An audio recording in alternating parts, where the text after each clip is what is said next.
S'il y a bien une idée reçue sur la bourse que beaucoup de personnes ont, c'est qu'il faut beaucoup d'argent pour pouvoir investir en bourse. Sache que c'était peut-être le cas il y a 20 ans, mais ça ne l'est plus du tout aujourd'hui. Et je vais t'expliquer comment investir en bourse. Hello, je suis Rachel et je suis business analyst et experte en gestion financière et aujourd'hui je vais te faire une vidéo pour t'expliquer comment fonctionne la bourse et comment fonctionnent les investissements. Le tout premier point que j'aimerais aborder avec toi, c'est qu'il ne faut pas investir de l'argent dont tu aurais besoin d'ici 5 ans. Donc si jamais tu investis de l'argent dans le but par exemple d'avoir un apport pour un achat immobilier ou d'avoir une épargne just in case comme je l'appelle, donc c'est une épargne en cas de coup dur, ou bien encore si tu décides de mettre un petit peu de côté pour un déménagement, eh bien n'investis pas cet argent en bourse. Il m'arrive très souvent de recevoir des messages de personnes qui souhaitent investir pour pouvoir récupérer l'argent dans un an et qu'il est fructifié. Sache que si tu investis maintenant, il est possible que d'ici un an, il y ait un crash boursier. Il est possible que les investissements que tu aies faits soient impactés par diverses raisons. On a pu le voir par exemple avec la guerre en Ukraine que les marchés se sont effondrés du jour au lendemain parce que la guerre a débuté. Et donc c'est pour ça qu'il faut vraiment ne pas aller mettre de l'argent dont tu aurais besoin. Pareil, de l'argent pour les impôts, etc. Non, tu le gardes et surtout tu ne l'investis pas. Je t'arrête 2 secondes. Si cette vidéo te plaît et que tu es intéressé par les investissements, la finance et l'argent, n'hésite pas à t'abonner à ma chaîne car je sors des vidéos 2 fois par semaine. On continue tout de suite avec la vidéo.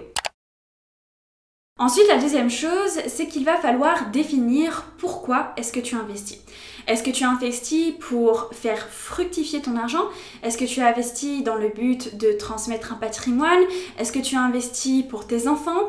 Est-ce que tu investis pour ta retraite? Parce que ces différents buts vont impacter ta manière d'investir. Si par exemple tu investis dans le but d'avoir un certain petit montant, petit pactole pour ta retraite, eh bien au début il va falloir mettre beaucoup de côté, investir beaucoup, peut-être dans des choses un petit peu plus risquées et au fur et à mesure du temps, transitionner sur des produits qui sont moins risqués afin de consolider ton investissement et être sûr de récupérer ton argent au moment où tu en auras besoin.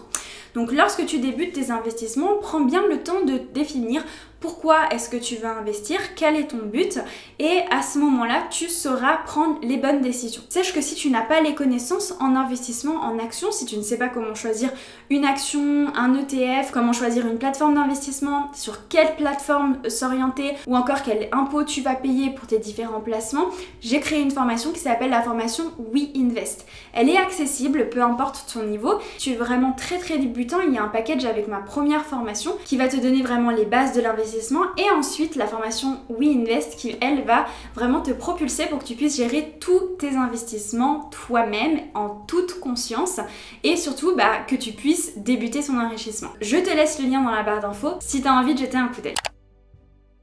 Ensuite, la stratégie dont je vais te parler à la suite de cette vidéo, c'est une stratégie d'investissement sur le long terme.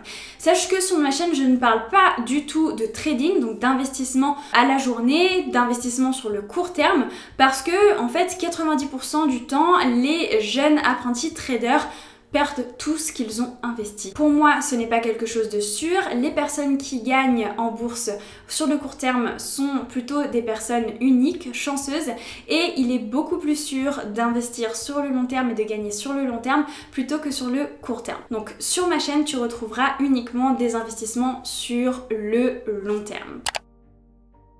Donc maintenant que tu as ta stratégie d'investissement, que tu as ton épargne just in case, tu vas pouvoir débuter tes investissements. Sache que la bourse américaine ouvre à 9h30 et ferme à 16h et que Euronext Paris ouvre à 9h et ferme à 17h. Pendant ce laps de temps, tu vas pouvoir faire des achats d'actions, passer des ordres et donc pouvoir acheter des actions, des ETF, des obligations, etc. Maintenant, je vais te parler des 2 types de portefeuilles que tu peux constituer. Il va y avoir des portefeuilles actifs et des portefeuilles passifs. Le portefeuille actif, lui, il va être constitué principalement d'actions que tu vas rebalancer au fur et à mesure du temps, car les actions sont beaucoup plus risquées et demandent plus d'attention. Donc tu vas devoir toujours analyser et rebalancer à intervalles réguliers. A l'inverse, si tu choisis des investissements passifs, tu vas plus t'orienter vers des ETF, donc des fonds indiciels, qui eux vont être constitués d'actions mais vont être basés sur un indice boursier. Et dans ce cas-là, tu vas plutôt aller acheter et maintenir ton investissement sur le long terme et tu n'as pas besoin d'aller rebalancer ton portefeuille au fur et à mesure du temps, sauf si tu as un équilibre entre différents ETF, mais là c'est un autre sujet. Donc pour faire ton choix entre l'actif et le passif, tu peux même faire un mélange des deux, il va falloir apprendre à analyser des actions et des ETF. Pour ça tu as différentes plateformes que tu peux utiliser, tu peux aussi le faire sur tes applications d'investissement. Moi personnellement, une des applications d'investissement que j'utilise c'est Trading212 et c'est sur cette plateforme que j'achète mes actions, mes ETF. C'est une plateforme qui est basée au UK et avec le code Rachel, tu as une action offerte si tu souhaites débuter tes investissements. Je te mets le lien dans ma bio si jamais tu as envie de jeter un coup d'œil. Donc une fois que tu as ta plateforme d'investissement, tu vas pouvoir débuter tes achats.